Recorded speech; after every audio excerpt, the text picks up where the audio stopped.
A very happy morning, ladies and gentlemen. Welcome to the session. BA History Program, second semester, session number 32. I am Sudhaji, Assistant Professor, Department of History, GFGC, Ripanpet. You can notice on the screen, Akbar is discussing with the religious heads of various faiths such as Hindu, Muslim, and Christianity. You can also notice a building constructed in Fatehpur Sikri. Can you name this building? Yes, it is Ibadat Khana, the hall of worship. Let us today in this session learn about Deen Ilahi, the divine faith, which is a combination of various faiths of India.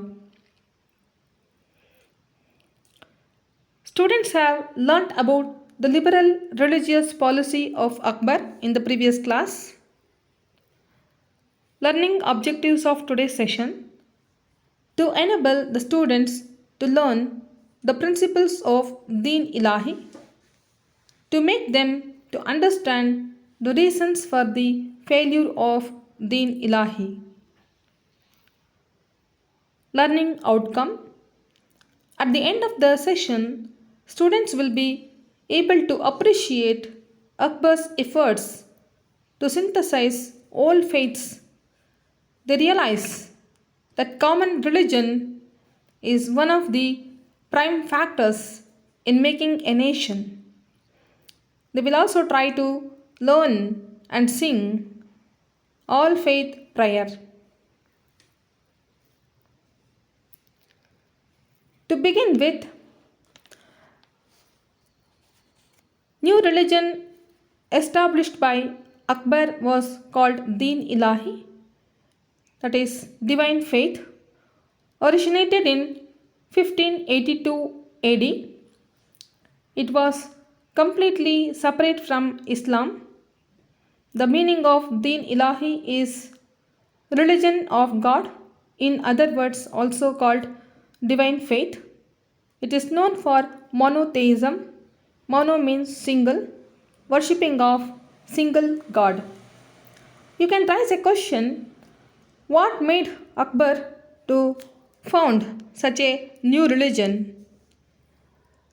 Let me tell you, dissatisfied with tradition of authority, Akbar prescribed human reason as the sole basis of religion and extended complete religious toleration to every creed in the empire. He attempted to bring about a synthesis of all the various religions known to him and styled it Tawahid-e-Ilahi, or divine monotheism. In 1582, he promulgated new faith, that is Deen Ilahi, with a view to uniting the people into an organic whole by supplying a common bond. He read Kutubah, the ritual address which had been prepared for Akbar was: "In the name of the Lord, who gave us sovereignty, who gave us a wise heart and a strong arm, who gained us inequality and justice, who put away from our hearty art but equity, whose price is beyond our understanding. Exalted be His Majesty, God most great." Let us move on to learn the principles of Deen Ilahi. According to it, God is one. As already I have explained that it believes in monotheism, worshipping of single God. Abul Fazl informs us that Emperor's spacious heart was grieved to see narrow creed and teaching hatred against one another. Akbar would often ask, have the religion and worldly tendencies no common ground? Even Jahangir, in his autobiography called Tujki Bahabri, he mentions that Akbar never forget a moment about God. Such was a devotee Akbar was. Akbar is his representative on earth. Akbar's assumptions of the leadership of Islam should be considered not only as a means of curbing the arrogant temper of the ulema who used to harass him in the task of uniting the people of various religions. In 1579, in violation of the established usage, he displaced the regular preachers at the mosque at Fatehpur Sikri and himself mounting the pulpit conducted the divine worship. Akbar set forth the degree of imperial infallibility. He declared that the emperor's decision on any religious question should be binding upon all. Muslims provide that the same be in accordance with some verse of the Quran. This infallibility decree extended Akbar's supremacy from the temporal to the spiritual side and made him pope as well as king. He became final authority in the interpretation of the laws. So we can say that Akbar declared himself as the representative of Allah on earth. The followers salute one another with Allahu Akbar and Jalla Jallalahu, which means God is great and Akbar is God. The members have to sacrifice property, life, honor, and respect for the sake of emperor. After learning the principles of Din Ilahi, we can say that Din Ilahi was not just a religion but a socio religious order or brotherhood designed to cement diverse communities in the land. Akbar's highest political object was the fusion of Hinduism and Islam, the establishment of cultural as well as political unity in the empire. The innovation was the outcome of his policy of universal toleration and brilliant testimony to his national idealism. Do you agree with me? Now, on the screen, you can notice the symbols of various faiths of India. In fact, Din Ilahi was the combination of the aspects of different faiths of India, such as Hinduism, Islam, Christianity, Zoroastrianism, Sikhism, Jainism, and Buddhism. Now, I would like to make you to sing and learn all faith prayer. Try to learn the prayers of different religions in different languages, which is very divine also. You can develop the attitude of religious tolerance after learning the principles of Din Ilahi. Now, you listen to a song. We will discuss and continue our discussion after this song.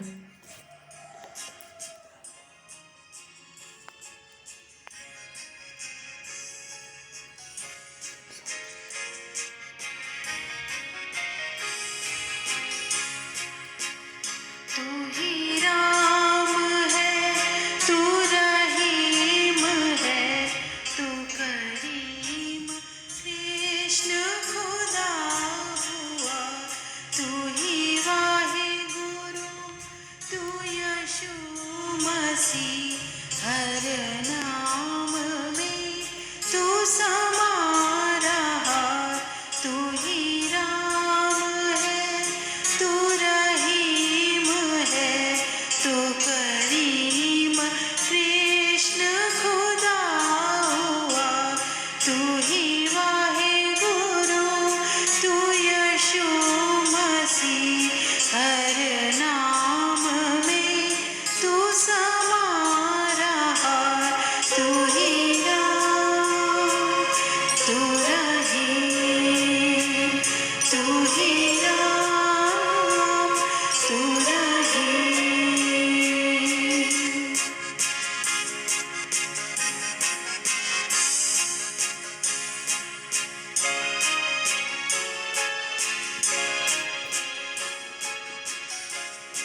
तू ही राम तू रहीम तू ही राम तू रहीम.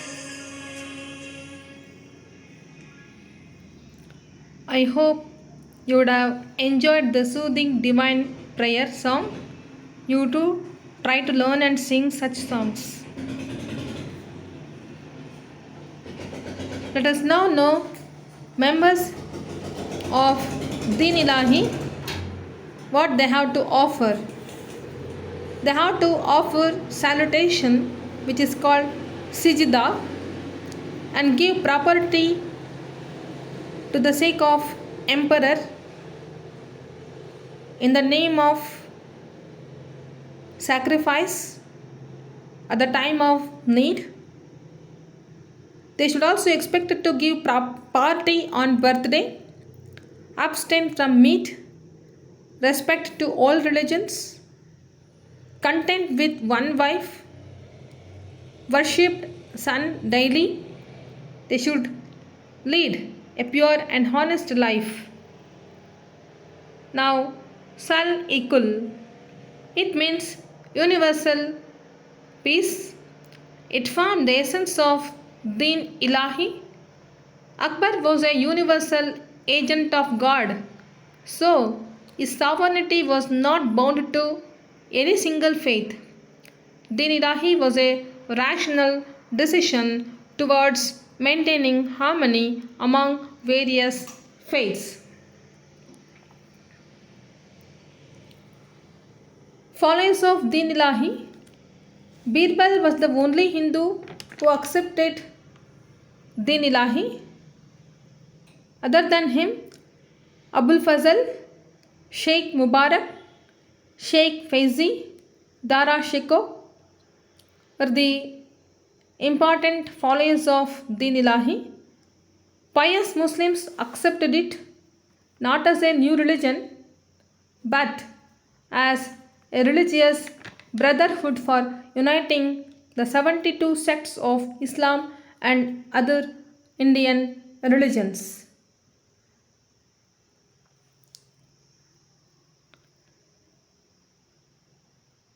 When we have studied the principles of Deen Ilahi are really worth to be followed by all human beings, which is of universal in values. Such great religion started its decay after the death of Akbar. You may raise a question, what are the causes for its failures? Let us know one by one. Akbar never compelled his followers to follow it as a creed. It was very simple, but it pleased none. Akbar never preached it like a missionary, and it had no sacred scriptures like other religions. As a conclusion, we can summarize the principles of Deen Ilahi. Dr. Smith calls Deen Ilahi as a silly invention. It was a monument of Akbar's folly, not his wisdom. The new step taken by Akbar in the name of Deen Ilahi made many ulemas to feel uneasy. The orthodox sections of Muslims make them to pack off to Mecca. The significance of Akbar's religion was political rather than religious. Akbar was more a statesman and an empire builder than a religious propagandist. Deen Ilahi died with the death of Akbar. Before the end of this session, let us have a quick recapitulation of the main points what we have learned today. Principles of Deen Ilahi, Salhikul, followers of Deen Ilahi, causes for the failure of Deen Ilahi, the differences between the governments based on religion and secularism.